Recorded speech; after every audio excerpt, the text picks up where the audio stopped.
In this video, I'm going to share with you 8 of my very own top tips to help you get rid of erectile dysfunction, help you have a stronger and harder erection for longer. So what are we waiting for?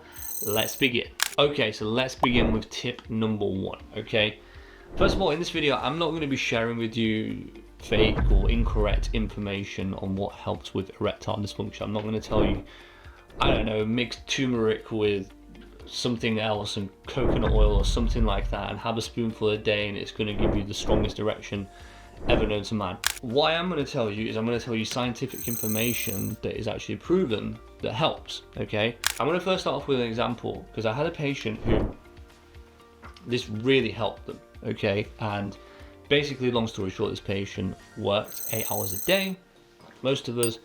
They went into an office every day and this was their life basically. Wake up, brush your teeth, etc., shower, have breakfast, get in the car, drive for an hour to work, sit down in front of the computer for 8 hours, okay? Get back in the car, sit in the car, drive home, sit on a sofa, watch TV, sit down, eat food, go to bed, sleep, and repeat, okay? Unfortunately, this happens to a lot of people because we get into this routine because we've got so much going on, and I fully appreciate that. But this very patient, when I took a lifestyle history from them, I found this out, and I told them you need to be putting more exercise in. You know, just even going for a 30-minute walk every single day is gonna help with erectile dysfunction, okay? There's so many studies that show 30 minutes of exercise a day, okay? Whether it's walking, whether it's jogging, whether it's running, or something more intense than that. It can be even walking, okay? So it doesn't have to be super intense. Can help with erectile dysfunction. It's gonna help you have a stronger and harder erection, okay? So really think about it, try and get some exercise in, think about your own lifestyle and what it's like, and see if you can make some improvements. Just by having some exercise, it's going to improve our cardiovascular health, it's going to improve blood flow, okay, and most of all, it's going to help produce, we can produce basically, I'm losing my words, but we can produce more nitric oxide, and nitric oxide is basically the dynamite really is needed for us to start that process of having an erection, okay? So really think about this. I'm not going to go into this any longer because I've already spoken about it for a long time, but think about how you can make some improvement in terms of exercise, because a lot of people skim over the exercise and like, oh, I don't need to do that, I'm already doing it. But are you doing enough exercise? That is the real question, okay? So like I said, I'm going to give you real information. Everything I'm telling you in this video is supported scientifically. So please think about these things. Okay, straight on to tip number 2. Let's talk about strengthening your pelvic floor muscles, okay? This is gonna basically help improve blood flow to the penis. It's also gonna help support the mechanisms that are required for us to maintain an erection, okay? A really good thing that everyone can do at home is Kegel exercises, or as my patient once called it, Kegel exercises, okay? They can be really helpful at strengthening those muscles, okay? They can be a little difficult to do. I've tried doing them as well, and they do require quite a lot of core strength, all right? But I will leave some really useful links to it in the description below. Definitely do check them out. Definitely give them a try, because these are all things that we can do at home naturally that are gonna help. So going straight on to tip number 3. I always like to share little patient stories because I always find it's helpful in these videos. I had a patient who was on a medication called a beta blocker, generally given for hypertension, high blood pressure, sometimes given for other cardiovascular problems as well. This patient was suffering with erectile dysfunction, and they'd been on this medication for a while, and you know, their symptoms kind of started and correlated at the same time. So as a result, they were only taking it for hypertension, for high blood pressure, so I changed the medication to something else, and thankfully their erectile dysfunction got much better, so it kind of went away and it really improved.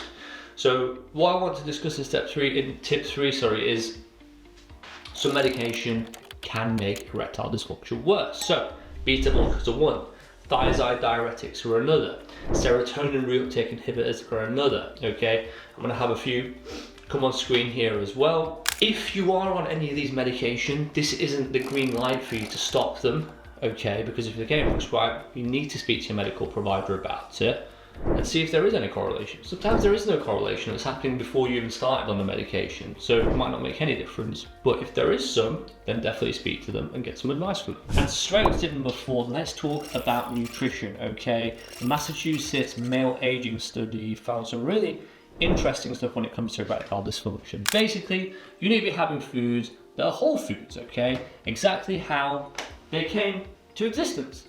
Take this for example, okay? It's come off a tree, an orange tree, or whatever this is called, okay? But what I'm trying to say is this hasn't been modified, okay? It hasn't been processed into a ready meal or anything like that, okay? These are healthy whole foods. And the study found that basically those that had more healthy whole foods like fruits and vegetables, fish, chicken for protein, nuts, oats, stuff like that, the whole foods actually had lower rates of erectile dysfunction, okay? So nutrition is a massive, part, a natural way of helping with erectile dysfunction. So please don't think of it as this thing that's really not going to help that much, because it can make a massive difference. So really think about your lifestyle and what you're eating at the moment during, lunchtime, at work, or in the evening, or where you might be going wrong, and what improvements you can make. If you're already having a very healthy diet, then that's amazing, okay? So there's no changes you can make at this point. And straight on to tip number 5. Let's talk about your waistline, okay? Right, research has shown that if your waistline is more than 42 inches, okay? A waistline of more than 42 inches, you're 50% more likely to have erectile dysfunction. You should be aiming, I like this because it's got like a little color chart here actually.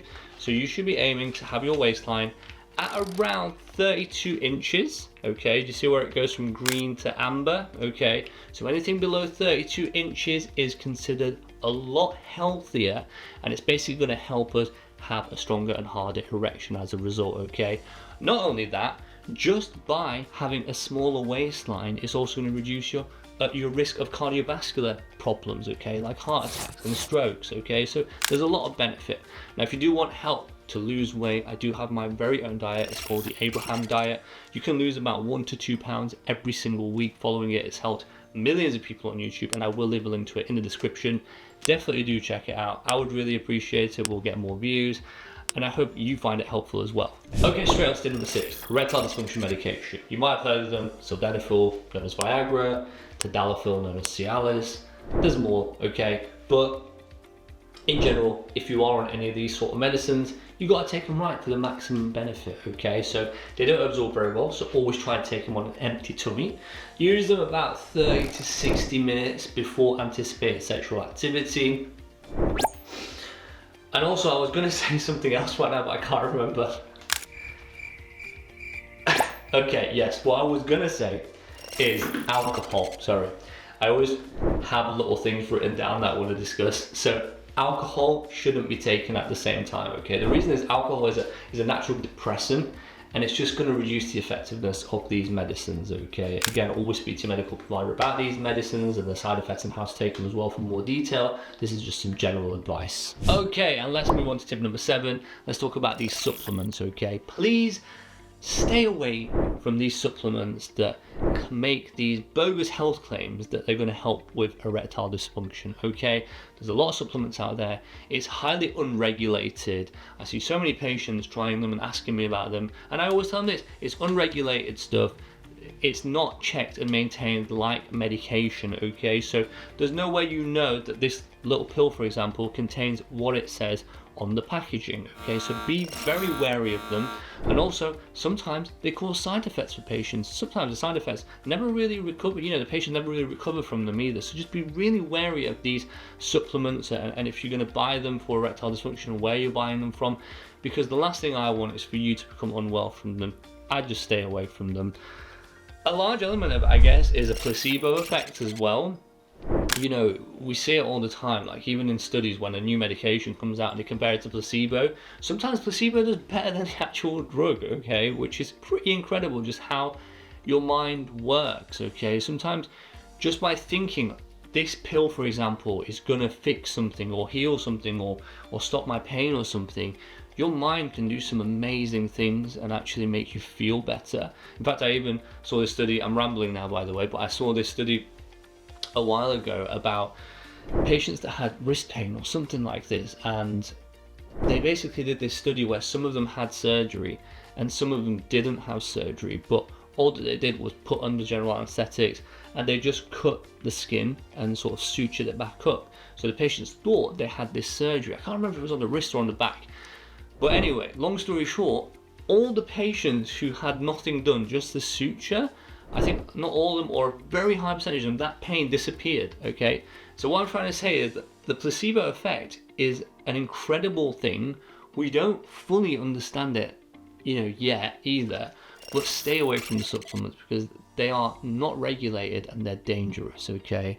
And let me know if you've got any placebo stories, because I thought that was quite an interesting one. Now, if you want more information or treatment options for a particular medical condition, then it's time for me to tell you about Dr. Fox. Dr. Fox are very good friends of the channel, and they're ready to help with many different medical conditions.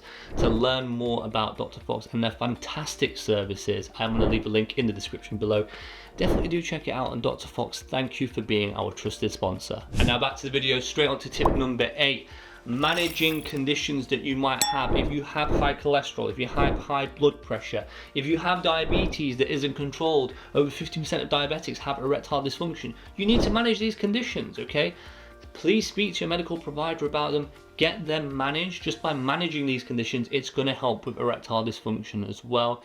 It's really important that you do that. I just want to say as well, thank you so much for watching this video. There's loads of videos out there, and I really appreciate you coming and watching this video. I really hope that the information in this video was helpful. I really hope that you learned something new today. And please do leave us a comment and let us know how you found it. And as always, sending awesome vibes, and I will see you next week. Tip number 2, or as one of my patients want to call it, K-boys. So going straight... And straight on to tip number 4, a study from the Massachusetts Male Aging Study actually found something really...